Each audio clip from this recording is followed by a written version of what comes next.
নমস্কার বন্ধুরা, welcome to Shivani art and craft কলকা ক্লাসের আজকে ডে 3। আর প্রথমেই আমি তোমাদেরকে যে মোটিভটা দেখাচ্ছি ওইটা বেশিরভাগ ব্রাইডাল টিপের নিচে দেওয়া হয় এবং যে কোনো কাপড়ের ডিজাইনের কর্নারে দেওয়া হয়। দেখো, এই মোটিভটা বানানোর জন্য ফার্স্টেই একটা লাইন টেনে নেব। টেনে নেবার পর এরকম একটা রাউন্ড বানিয়ে এরকম দেখো লাইন টেনে একটুকে ব্রাশটাকে প্রেস করলে এরকম একটু গোল হয়ে যাবে। একটু দেখো আবার, মানে কি একটুখানি লাইন টেনে ব্রাশটাকে প্রেস করলেই এরকম একটা মোটিভ তৈরি হয়ে যাবে। পরেরটা যেটা আমি তোমাদেরকে দেখাচ্ছি এইটা একটা লোটাসই বলতে পারো। তো সেম মোটিভ একটুখানি লাইন টেনে ব্রাশটাকে চেপে এরকম একটা মোটিভ তৈরি করব। তোমরা ভালো করে দেখো, মনে হবে অনেকটা পদ্মর পেটেলস, এটাও একটা লোটাসই বলতে পারো।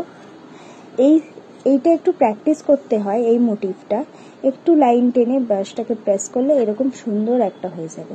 প্র্যাকটিস করলে এটাও হয়ে যাবে, একটু ভালো করে দেখো। সেকেন্ড যেটা দেখাচ্ছি এইটা ওই যে গোল বানিয়ে ফার্স্টেরটা যেরকম সেমই, কিন্তু তার মধ্যে এটা একটু ট্রায়াঙ্গেল।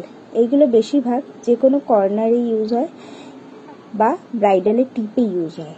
এবার তোমরা ছোট বড় এটাকে করতে পারো, প্র্যাকটিস করলে এটা অটোমেটিকলি হয়ে যাবে। জাস্ট একটুখানি লাইন টেনে ব্রাশটাকে প্রেস করলে এরকম একটা রাউন্ড টাইপের হয়ে যাবে। তারপর এখানে নিচে আমি একটু ফোটা ফোটা দিয়ে ডট ডট দিয়ে দেব। কিন্তু এটা ব্রাইডাল কলকার নিচে, মানে যদি এটা ব্রাইডাল কলকা করে থাকো টিপের নিচে, এটা করার পরে নিচে ডট দেবে না, ওটা দেখতে খুব একটা ভালো লাগে না। কিন্তু যদি কোনো কর্নার সাইডে ইউজ করো তাহলে এরকম ফোটা দিলে দেখতে ভালো লাগে। আচ্ছা, এই যে কলকাটা দেখাচ্ছি লাস্ট মোটিভ, এটা হলো আম কলকা।